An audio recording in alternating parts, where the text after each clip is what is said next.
El calor del desierto de Arizona alcanzaba los 43 grados centígrados aquella tarde de verano cuando la vida de la familia Méndez cambió para siempre. Papago Park, uno de los espacios recreativos más visitados de Phoenix, se encontraba lleno de familias disfrutando del fin de semana. Entre ellas, Michael y Sara Méndez habían llegado con su hijo Alexander, de apenas 6 años, para un picnic que se había convertido en una tradición familiar durante los últimos meses. ¡Qué gusto tenerte aquí! Comenta tu ciudad para que pueda traer casos de tu región y saber desde dónde me estás viendo. Las cámaras de seguridad del parque registraron la llegada de la familia a las 2:47 de la tarde. Alexander llevaba una camiseta roja con el logo de los Arizona Cardinals y pantalones cortos azules, detalles que más tarde se convertirían en elementos cruciales para la búsqueda. El niño corría hacia el área de juegos mientras sus padres preparaban el almuerzo bajo la sombra de un gran mezquite.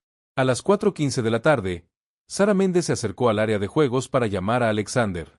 El playground estaba prácticamente vacío debido al intenso calor. No encontró rastro de su hijo. Los minutos siguientes fueron una mezcla de confusión y pánico creciente mientras Michael y Sara recorrían desesperadamente cada rincón del parque, preguntando a otros visitantes si habían visto al niño de la camiseta roja. La llamada al 911 se realizó a las 4:32 de la tarde. El operador registró la desesperación en la voz de Sara mientras reportaba el desaparecimiento de su hijo. En cuestión de minutos, el Departamento de Policía de Phoenix desplegó unidades por todo el parque y áreas circundantes. El detective James Patterson, especialista en casos de personas desaparecidas, llegó al lugar a las 5:10 de la tarde y asumió la dirección de la investigación inicial. Patterson ordenó el cierre inmediato de todas las salidas del parque mientras equipos de búsqueda iniciaron un rastreo sistemático del área. Perros entrenados en búsqueda y rescate fueron desplegados, siguiendo el rastro de olor de Alexander desde el playground hacia diferentes direcciones. Los resultados fueron desconcertantes. El rastro se perdía abruptamente en el estacionamiento principal, sugiriendo que el niño había sido transportado en un vehículo. Los primeros interrogatorios con testigos presentes en el parque revelaron información contradictoria. Algunos visitantes recordaban haber visto a Alexander jugando solo cerca de los columpios alrededor de las 3:30 de la tarde. Una pareja de ancianos mencionó haber observado a un hombre de mediana edad conversando con un niño que podría haber sido Alexander cerca de los baños públicos, pero su descripción del sujeto era vaga e inconsistente. El análisis preliminar de las cámaras de seguridad del parque mostró a Alexander jugando solo en el playground entre las 3:15 y las 3:45 de la tarde. Sin embargo, un ángulo muerto en el sistema de vigilancia impedía la visualización completa del área donde el niño fue visto por última vez. Esta limitación técnica se convertiría en uno de los primeros obstáculos significativos de la investigación. Durante las primeras horas de búsqueda, los especialistas forenses del Departamento de Policía de Phoenix recolectaron evidencias físicas en el área del playground. Entre los elementos encontrados se documentaron huellas de calzado parciales, algunos cabellos encontrados en la estructura de juegos y pequeñas fibras de tela adheridas a una cerca metálica cercana. Cada pieza de evidencia fue cuidadosamente catalogada y enviada al laboratorio forense, aunque en ese momento ninguna parecía especialmente prometedora.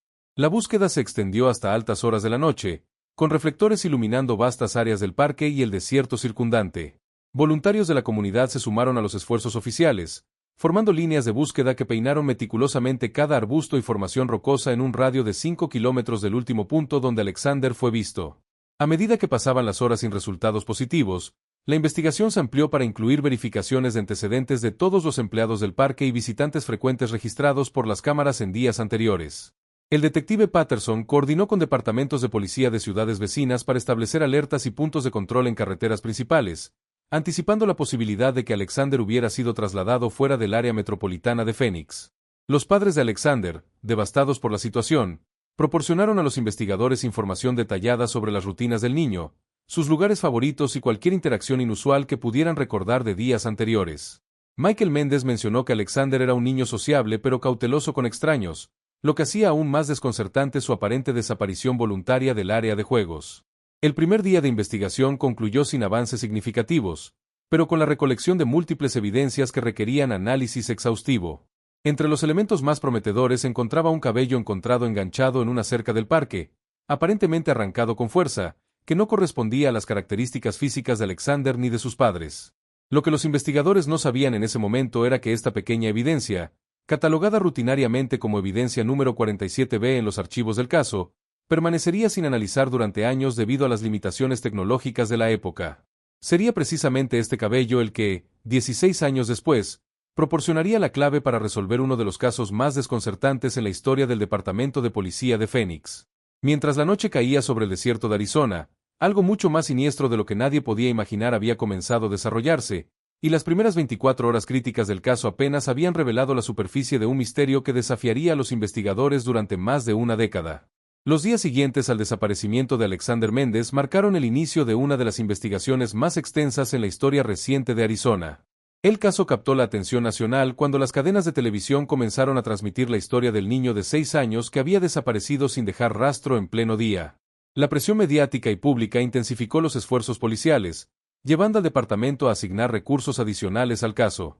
La detective Jennifer Collins se incorporó al equipo de investigación durante la segunda semana, aportando su experiencia especializada en casos de desaparición de menores. Collins había trabajado anteriormente con el FBI en casos similares y su metodología sistemática prometía nuevos enfoques para desentrañar el misterio. Su primera acción fue expandir el radio de búsqueda a estados vecinos, estableciendo coordinación con departamentos de policía de Nuevo México, Nevada y California. Las teorías iniciales sobre lo ocurrido con Alexander comenzaron a tomar forma basándose en los patrones estadísticos de casos similares. La hipótesis del secuestro para adopción ilegal ganó fuerza cuando los investigadores descubrieron que Phoenix se encontraba en una ruta conocida de tráfico de menores hacia México. Esta posibilidad llevó a colaboraciones con autoridades federales y la implementación de alertas en cruces fronterizos internacionales. La segunda teoría principal sugería la posibilidad de que Alexander se hubiera perdido en el vasto desierto que rodeaba el parque. Equipos especializados en búsqueda y rescate en terrenos áridos fueron desplegados, utilizando tecnología térmica y drones para explorar áreas remotas donde un niño pequeño podría haber buscado refugio. Sin embargo, las condiciones extremas del desierto de Sonora hacían improbable la supervivencia prolongada sin agua y refugio adecuado. Un desarrollo significativo ocurrió cuando los vecinos de la familia Méndez comenzaron a proporcionar información sobre actividades inusuales en el vecindario durante las semanas previas al desaparecimiento. Robert Thompson, un hombre de 34 años que vivía a 3 cuadras de la familia, fue identificado como persona de interés después de que múltiples residentes reportaran haberlo visto observando a niños en el parque en varias ocasiones. Thompson trabajaba como técnico de mantenimiento para el sistema de parques de Phoenix, lo que le daba acceso legítimo a Papago Park y conocimiento detallado de sus instalaciones. Los investigadores descubrieron que había estado presente en el parque el día del desaparecimiento de Alexander, realizando trabajos de rutina en el sistema de riego. Su familiaridad con el área y horarios de menor vigilancia lo convertían en un sospechoso plausible. Durante el interrogatorio inicial, Thompson mostró signos evidentes de nerviosismo y proporcionó respuestas evasivas sobre sus actividades específicas el 15 de agosto. Afirmó haber estado trabajando en una sección remota del parque entre las 2 y las 5 de la tarde, pero no pudo proporcionar testigos que corroboraran completamente su coartada. Su comportamiento defensivo intensificó las sospechas de los investigadores. La investigación de los antecedentes de Thompson reveló un historial problemático que incluía múltiples mudanzas en los últimos 5 años y empleos inconsistentes. Aunque no tenía antecedentes penales por delitos contra menores, había sido despedido de un trabajo anterior en una escuela primaria por comportamiento inapropiado hacia estudiantes, aunque nunca se presentaron cargos formales. Sin embargo, las esperanzas de resolver el caso a través de Thompson se desvanecieron cuando las cámaras de seguridad de una gasolinera cercana confirmaron su presencia en el establecimiento exactamente durante el periodo crítico en que Alexander desapareció. Las imágenes mostraban claramente a Thompson comprando suministros para su trabajo entre las 4:10 y las 4:25 de la tarde, proporcionándole una coartada sólida que lo eliminaba como sospechoso directo. Paralelamente, el análisis forense de las huellas encontradas en el playground proporcionó información crucial sobre los eventos del 15 de agosto. Los especialistas determinaron que las huellas de calzado encontradas cerca del último punto donde Alexander fue visto correspondían a un adulto de aproximadamente 80 kilogramos de peso, usando zapatos deportivos de una marca específica. El patrón de las huellas sugería movimiento rápido y dirección hacia el estacionamiento principal del parque. Más significativo aún fue el descubrimiento de huellas pequeñas que coincidían con el calzado de Alexander, encontradas en un área de tierra suelta a aproximadamente 50 metros del playground. Estas huellas aparecían junto a las del adulto, sugiriendo que Alexander había caminado voluntariamente con otra persona antes de su desaparición. La ausencia de signos de lucha en el área respaldaba la teoría de que el niño conocía o confiaba en su acompañante. Los análisis de laboratorio de las fibras textiles recolectadas en la cerca metálica revelaron que correspondían a algodón de color rojo, consistente con la camiseta que Alexander llevaba el día de su desaparición. La posición de las fibras sugería que había sido llevado físicamente sobre la cerca o había intentado escapar en esa dirección. Esta evidencia reforzó la teoría del secuestro y descartó definitivamente la posibilidad de que se hubiera perdido accidentalmente. A medida que los meses pasaban sin avances significativos, La investigación se expandió para incluir revisiones exhaustivas de casos similares en todo el suroeste de Estados Unidos. Los investigadores identificaron patrones potenciales en desapariciones de menores ocurridas en parques públicos durante los últimos 10 años, buscando conexiones que pudieran indicar la presencia de un depredador serial. La colaboración con el Centro Nacional para Niños Desaparecidos y Explotados proporcionó recursos adicionales, incluyendo perfiles psicológicos detallados de posibles perpetradores y estrategias de búsqueda especializadas. Sin embargo, ninguna de las técnicas aplicadas produjo pistas concretas sobre el paradero de Alexander o la identidad de su secuestrador. Los padres de Alexander, Michael y Sarah Méndez, comenzaron a mostrar signos evidentes del trauma prolongado mientras participaban en conferencias de prensa semanales y mantenían la atención mediática en el caso. Su determinación inquebrantable de encontrar a su hijo contrastaba con la creciente frustración de los investigadores ante la falta de avances tangibles. Durante este periodo, una evidencia crucial permanecía sin analizar en el laboratorio forense del departamento. El cabello encontrado en la cerca del parque había sido catalogado y preservado adecuadamente, pero las limitaciones tecnológicas de 2009 impedían análisis de ADN efectivos en muestras tan pequeñas y potencialmente degradadas. Lo que ninguno de los investigadores podía anticipar era que este cabello contenía información que revolucionaría el caso más de una década después, cuando nuevas tecnologías forenses permitirían extraer perfiles genéticos de evidencias previamente consideradas inviables. Por el momento, esta clave para resolver el misterio permanecía dormida en un archivo, mientras el rastro de Alexander Méndez se desvanecía lentamente en el implacable calor del desierto de Arizona. 2 años después de la desaparición de Alexander Méndez, el caso había adquirido el estado temido por todos los investigadores: archivo frío. La detective Jennifer Collins había sido reasignada a otros casos prioritarios, y el expediente de Alexander ocupaba ahora una posición menos prominente en los escritorios del Departamento de Policía de Phoenix. Sin embargo, un desarrollo inesperado estaba a punto de reactivar la investigación de manera dramática. David Martínez, un ex empleado de mantenimiento de Papago Park, se presentó voluntariamente en las oficinas policiales con información que había mantenido en secreto durante más de 2 años. Martínez había trabajado en el parque durante el verano de 2009, pero había sido despedido en octubre de ese año por problemas de asistencia relacionados con el alcohol. Su credibilidad como testigo había sido considerada dudosa durante las investigaciones iniciales. La revelación de Martínez cambió fundamentalmente la comprensión del caso. Afirmó haber visto a Alexander conversando con un hombre adulto cerca de los baños públicos del parque aproximadamente 1 hora antes de que se reportara su desaparición. Según su testimonio, el encuentro no parecía forzado o amenazante. El niño aparentaba conocer a su interlocutor y había caminado voluntariamente hacia una zona más aislada del parque en compañía del desconocido. La descripción que Martínez proporcionó del sospechoso era notablemente detallada para alguien que había mantenido silencio durante tanto tiempo. Describió a un hombre de aproximadamente 40 años, estatura media, complexión delgada, cabello castaño corto y vestimenta casual que incluía una camisa de trabajo azul claro. Más significativo aún, recordaba que el hombre llevaba una cámara fotográfica colgando del cuello, detalle que inmediatamente captó la atención de los investigadores. La explicación de Martínez sobre su silencio prolongado revelaba las complicaciones sociales que a menudo obstaculizan las investigaciones criminales. Como trabajador indocumentado con problemas de alcoholismo, había temido que cualquier contacto con las autoridades resultara en su deportación o arresto. Solo después de obtener estatus legal y completar un programa de rehabilitación se había sentido seguro para compartir la información. La nueva información proporcionada por Martínez llevó a los investigadores a reexaminar los registros de personas que frecuentaban regularmente Papago Park durante 2009. Los permisos de trabajo, registros de membresía en organizaciones de fotografía local y bases de datos de empleados de instituciones cercanas fueron escrutinados minuciosamente en busca de individuos que coincidieran con la descripción proporcionada. Este proceso reveló varios candidatos potenciales, pero uno en particular captó inmediatamente la atención del equipo investigativo. William Chen, un fotógrafo freelance de 38 años, había sido visto frecuentemente en Papago Park durante los meses anteriores al desaparecimiento de Alexander, supuestamente documentando la vida silvestre del desierto para una revista local de naturaleza. Los antecedentes de Chen revelaron un patrón preocupante de comportamiento errático. Había sido arrestado en 2 ocasiones por alteración del orden público en eventos donde había menores presentes, aunque nunca se habían presentado cargos por delitos específicos contra niños. Su historial laboral mostraba periodos prolongados de desempleo intercalados con trabajos de corta duración en fotografía comercial y periodística. Más inquietante aún era el descubrimiento de que Chen había mantenido un blog personal donde documentaba sus visitas a parques públicos en todo Arizona. Las entradas del blog, que databan de varios años antes del desaparecimiento de Alexander, mostraban un interés obsesivo en fotografiar familias con niños pequeños. Aunque el contenido no era explícitamente criminal, el patrón de comportamiento era claramente anómalo. La investigación de Chen se intensificó cuando los detectives descubrieron inconsistencias significativas en su coartada para el 15 de agosto de 2009. Inicialmente afirmó haber estado trabajando en un proyecto fotográfico en el centro de Phoenix durante todo el día, pero los registros de su equipo de cámara digital indicaban que varias fotografías habían sido tomadas en áreas cercanas a Papago Park durante el periodo crítico de la tarde. Durante el interrogatorio formal, Chen mostró signos evidentes de estrés y proporcionó explicaciones contradictorias para su presencia en el área del parque.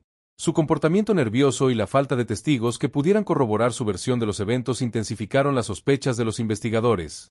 Sin embargo, la evidencia física directa que lo conectara con el desaparecimiento de Alexander permanecía elusiva. Paralelamente a la investigación de Chen, el análisis forense del caso experimentó avances significativos. Las muestras de cabello recolectadas en 2009 fueron sometidas a técnicas de análisis más avanzadas disponibles en 2011. Aunque la tecnología de ADN aún no había alcanzado los niveles de sensibilidad que permitirían análisis completos de muestras degradadas, los métodos mejorados proporcionaron información parcial sobre el perfil genético. Los resultados preliminares del análisis de ADN revelaron que el cabello encontrado en la cerca del parque no correspondía a Alexander, sus padres, o cualquier miembro del personal del parque que hubiera sido examinado durante las investigaciones iniciales. Más significativo aún, el perfil genético parcial sugería características étnicas que coincidían vagamente con las de William Chen, aunque la muestra era insuficiente para establecer una coincidencia definitiva. Esta información parcial fue suficiente para obtener una orden judicial que permitía la recolección de muestras de ADN directamente de Chen.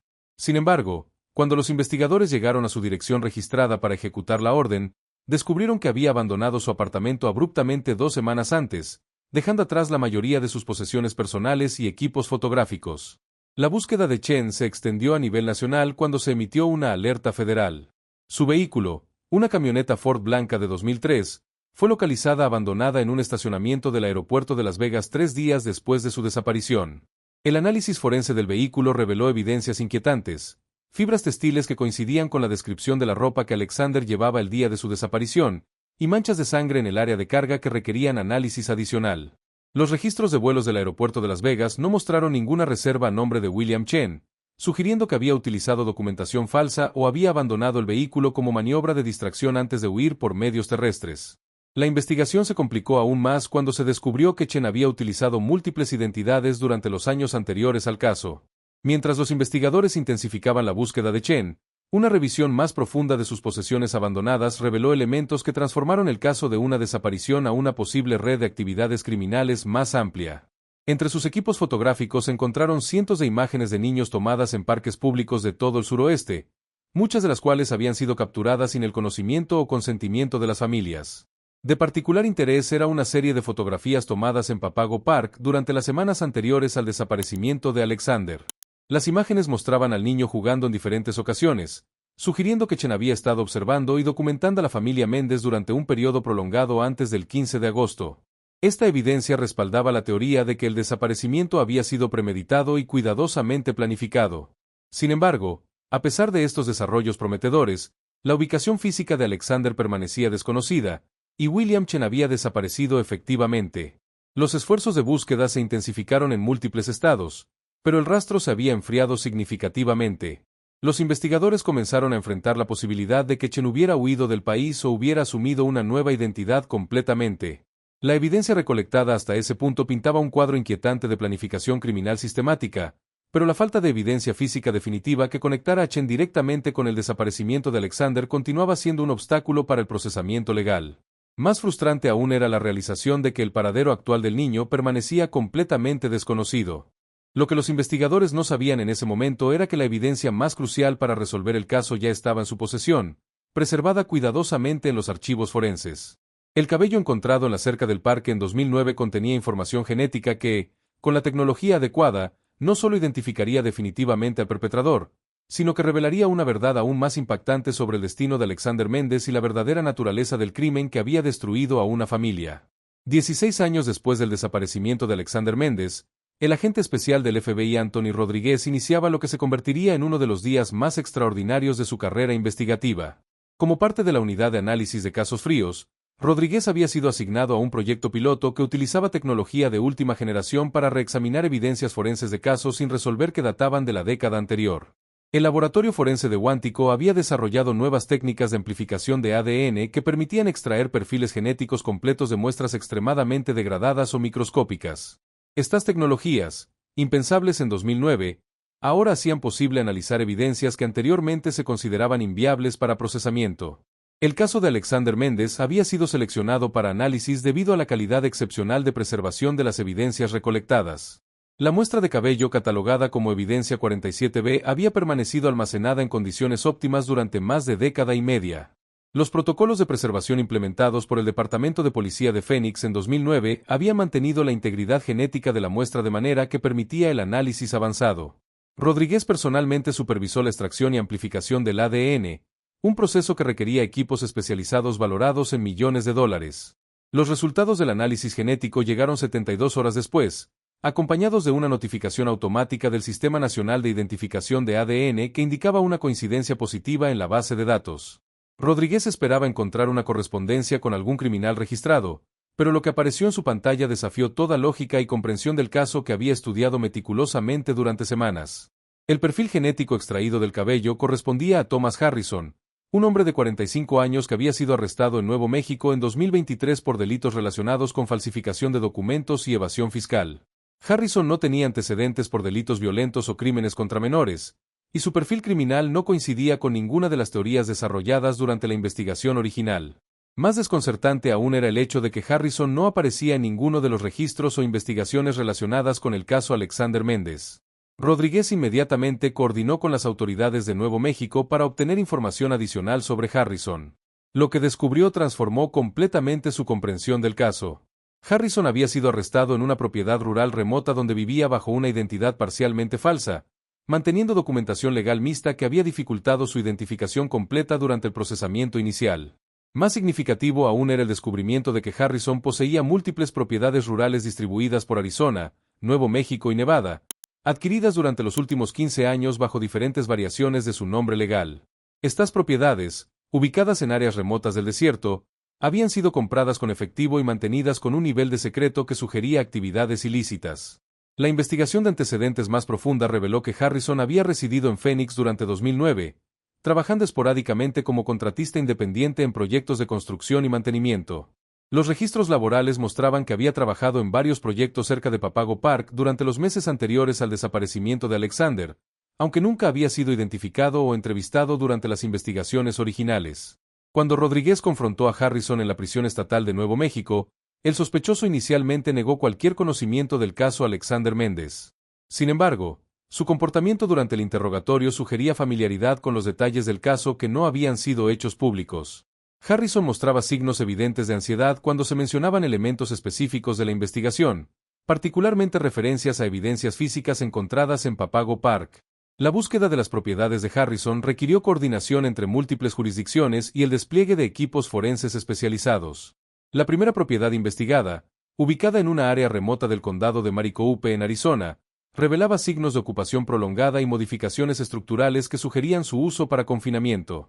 Habitaciones en el sótano habían sido reforzadas con cerraduras adicionales y las ventanas habían sido bloqueadas permanentemente.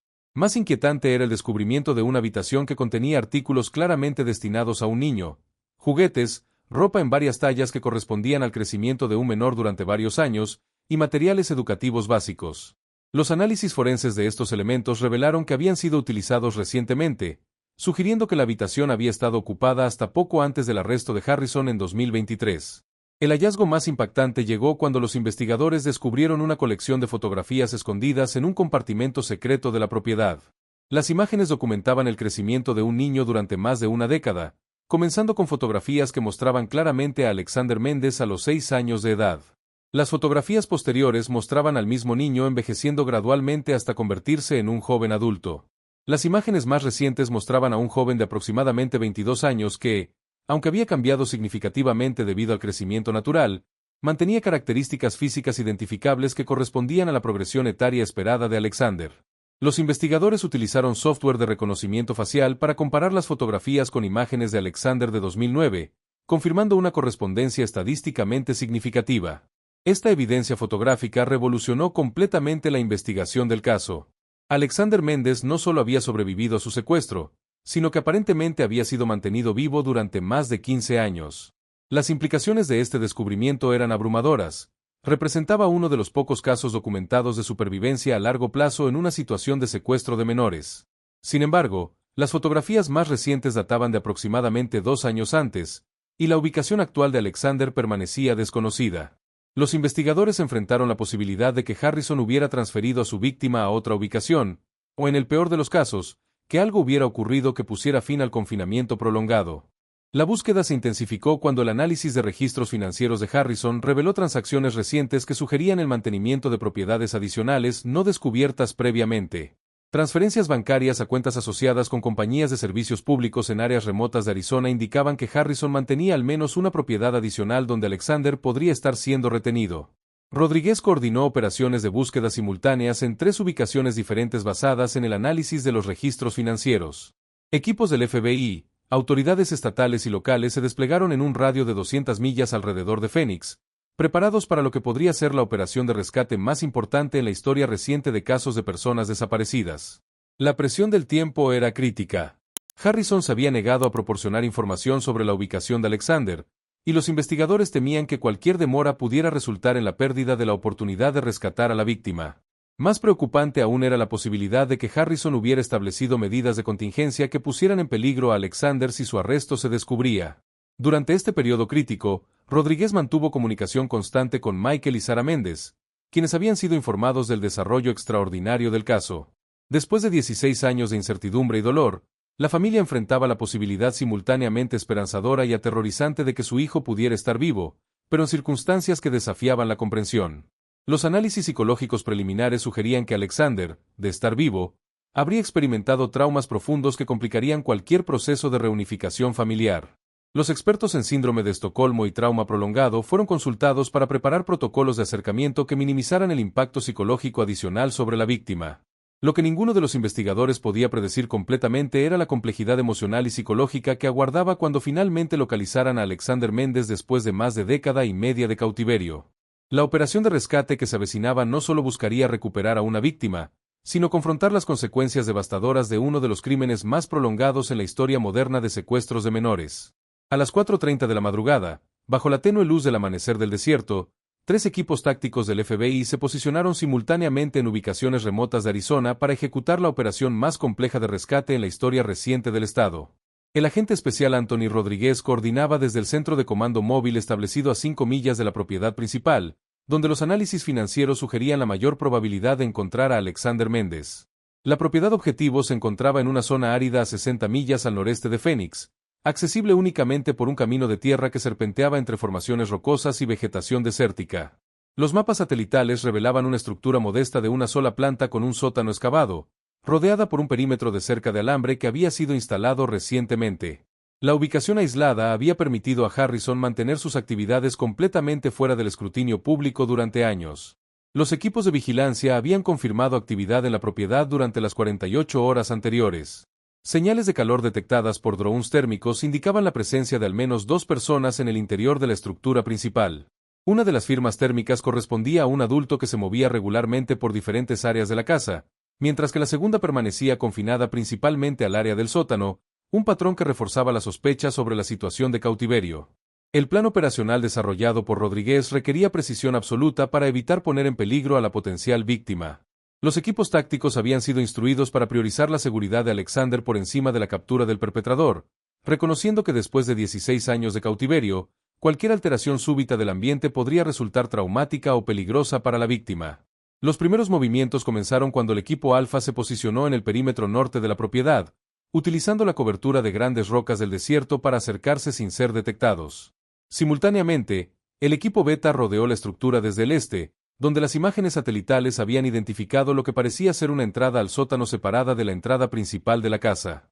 La operación se complicó cuando los sistemas de vigilancia de la propiedad, más sofisticados de lo anticipado, detectaron movimiento en el perímetro. Harrison había instalado cámaras de seguridad y sensores de movimiento que inmediatamente alertaron sobre la presencia de intrusos. A través de equipos de escucha direccional, los agentes pudieron detectar actividad acelerada en el interior de la estructura, sugiriendo que Harrison era consciente de la operación en curso. Los momentos siguientes fueron críticos cuando los agentes escucharon sonidos de movimiento rápido en el interior, seguidos por lo que parecían ser ruidos de forcejeo provenientes del área del sótano. La posibilidad de que Harrison estuviera intentando eliminar evidencia o dañar a la víctima forzó una aceleración de la timeline operacional, requiriendo entrada inmediata a la estructura. El equipo Beta ejecutó el acceso por la entrada del sótano, utilizando equipos de corte especializado para atravesar múltiples cerraduras de seguridad que Harrison había instalado. El descenso al sótano reveló un ambiente que desafiaba la comprensión. Habitaciones que habían sido convertidas en espacios de vida básicos pero claramente diseñados para confinamiento prolongado, con sistemas de ventilación, plomería rudimentaria y áreas separadas para diferentes funciones. En la habitación más profunda del sótano, los agentes encontraron a un joven adulto de aproximadamente 22 años, que correspondía físicamente a la progresión etaria esperada de Alexander Méndez. La víctima se encontraba en estado de confusión extrema, retrocediendo hacia una esquina de la habitación cuando los agentes se identificaron como autoridades federales. Su reacción inicial no fue de alivio sino de terror, sugiriendo el profundo condicionamiento psicológico resultante de años de cautiverio. El joven, que más tarde sería confirmado como Alexander Méndez a través de análisis de ADN, había sido mantenido en condiciones que revelaban una forma compleja de manipulación psicológica. La habitación contenía libros básicos de educación, pero todos cuidadosamente seleccionados para limitar el conocimiento sobre el mundo exterior. No había acceso a tecnología moderna, medios de comunicación, o información que pudiera indicar el paso del tiempo o cambios en la sociedad. Más perturbador era el descubrimiento de que Alexander había sido condicionado para referirse a Harrison como una figura paternal, y mostraba signos evidentes de síndrome de Estocolmo en su forma más extrema.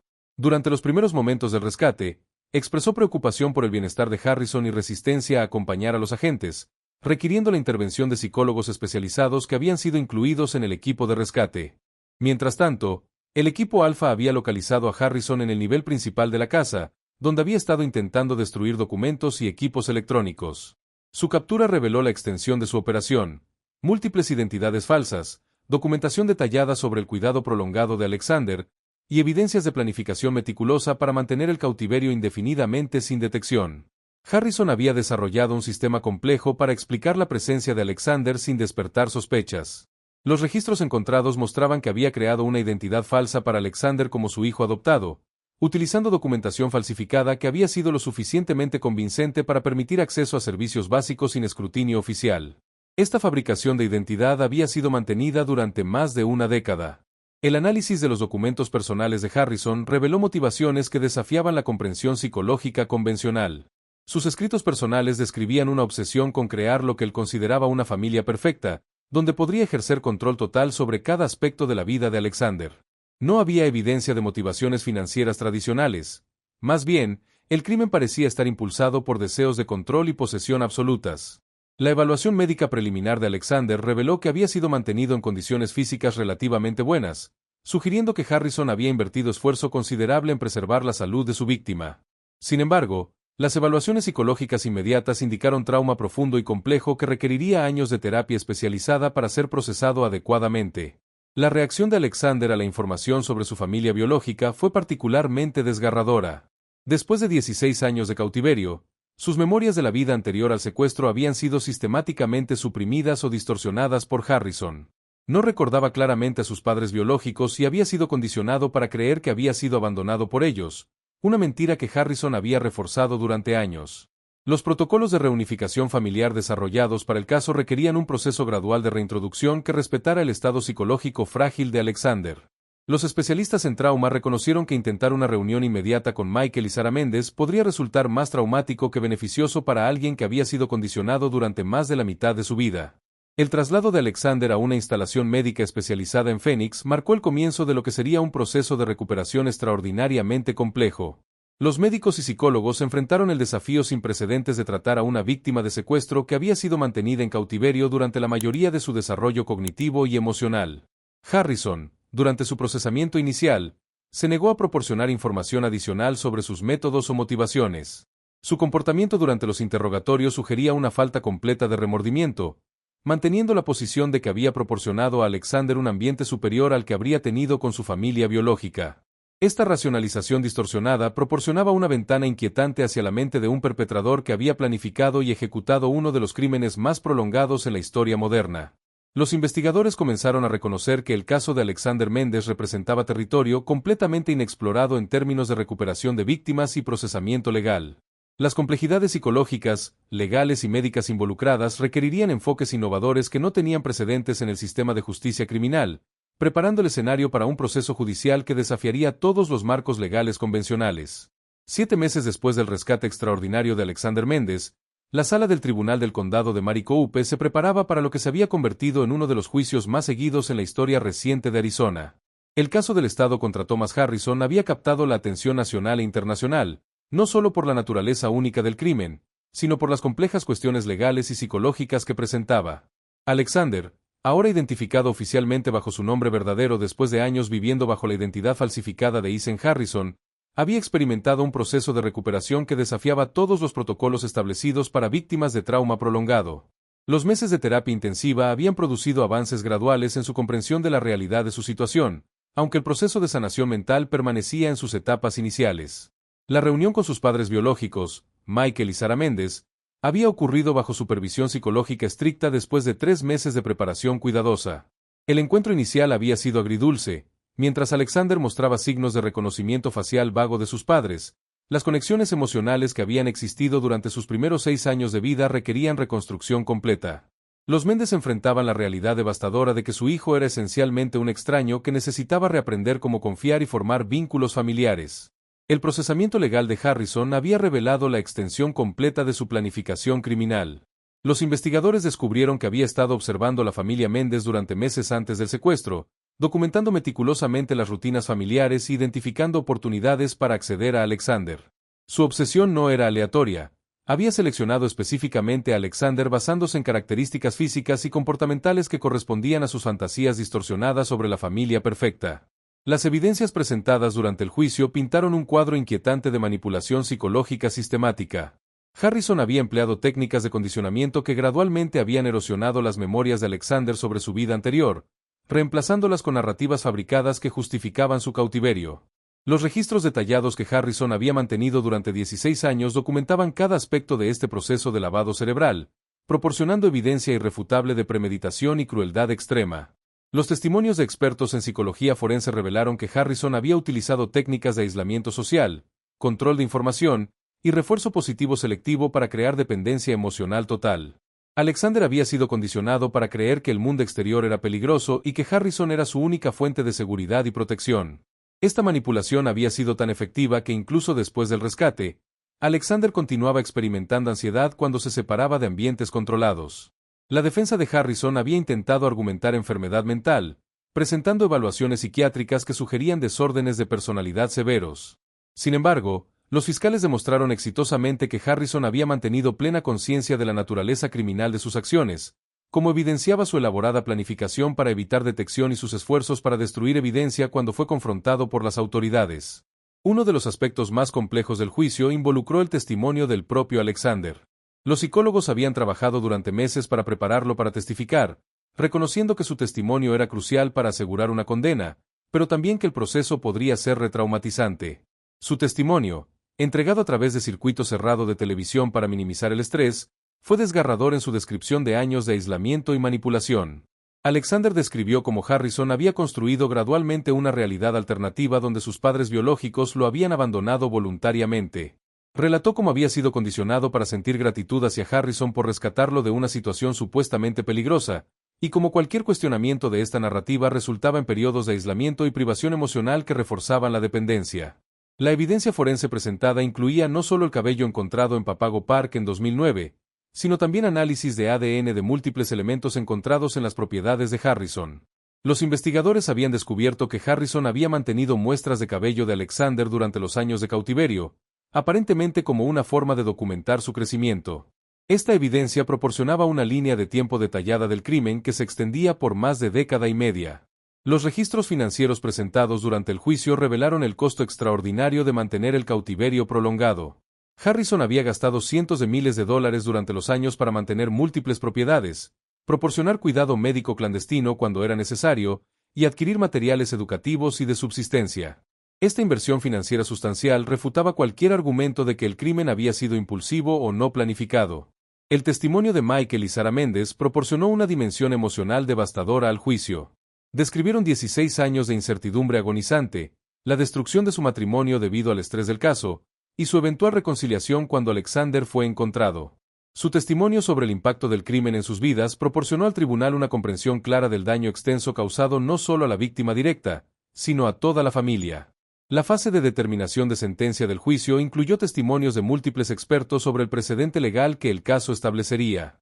Los fiscales argumentaron que la naturaleza única y prolongada del crimen requería una sentencia que reflejara tanto la severidad del daño causado como la necesidad de disuadir crímenes similares. La defensa intentó argumentar por misericordia basándose en los desórdenes mentales de Harrison, pero la evidencia de planificación meticulosa había socavado efectivamente esta estrategia. El veredicto llegó después de 4 días de deliberación del jurado. Harrison fue encontrado culpable en todos los cargos: secuestro en primer grado, confinamiento falso, falsificación de documentos de identidad, abuso infantil, y múltiples cargos relacionados con privación de derechos civiles. El jurado rechazó los argumentos de enfermedad mental, determinando que Harrison había actuado con plena conciencia criminal durante la totalidad del periodo de 16 años. La sentencia impuesta por el juez reflejó la gravedad sin precedentes del crimen. Harrison recibió múltiples sentencias de cadena perpetua sin posibilidad de libertad condicional, asegurando que nunca sería liberado. El juez describió el crimen como uno de los casos más egregios de crueldad prolongada en la historia del sistema judicial de Arizona, citando el daño irreversible causado a Alexander durante sus años formativos más críticos. Para Alexander y la familia Méndez, la conclusión del juicio marcó no un final, sino el comienzo de un proceso de sanación que continuaría durante años. Los especialistas en trauma habían establecido un programa de terapia a largo plazo que abordaría las complejidades únicas de la recuperación de Alexander. Su reintegración a la sociedad requeriría educación especializada, terapia ocupacional y apoyo psicológico continuo para desarrollar habilidades sociales que habían sido suprimidas durante su cautiverio. El caso había establecido precedentes legales importantes para el procesamiento de crímenes de secuestro a largo plazo, particularmente en términos de las metodologías forenses utilizadas para analizar evidencia preservada durante periodos prolongados. La preservación meticulosa de evidencia por parte del Departamento de Policía de Phoenix en 2009 había demostrado ser crucial para resolver el caso 16 años después, validando protocolos de preservación que muchos departamentos habían considerado excesivos. Los Méndez habían establecido una fundación dedicada a apoyar familias de niños desaparecidos y a financiar investigación en tecnologías forenses avanzadas. Su experiencia había demostrado que incluso en casos aparentemente imposibles, la preservación cuidadosa de evidencia y el avance tecnológico podían proporcionar resolución décadas después del crimen inicial. Alexander, aunque continuaba enfrentando desafíos significativos en su proceso de recuperación, había comenzado a mostrar signos de progreso en reconectar con su identidad verdadera. Su historia se había convertido en un testimonio de resistencia humana y la posibilidad de sanación, incluso después del trauma más severo. El caso de Alexander Méndez permanecería en la historia como una demostración de que la justicia, aunque a veces tardía, puede prevalecer incluso en las circunstancias más desesperantes.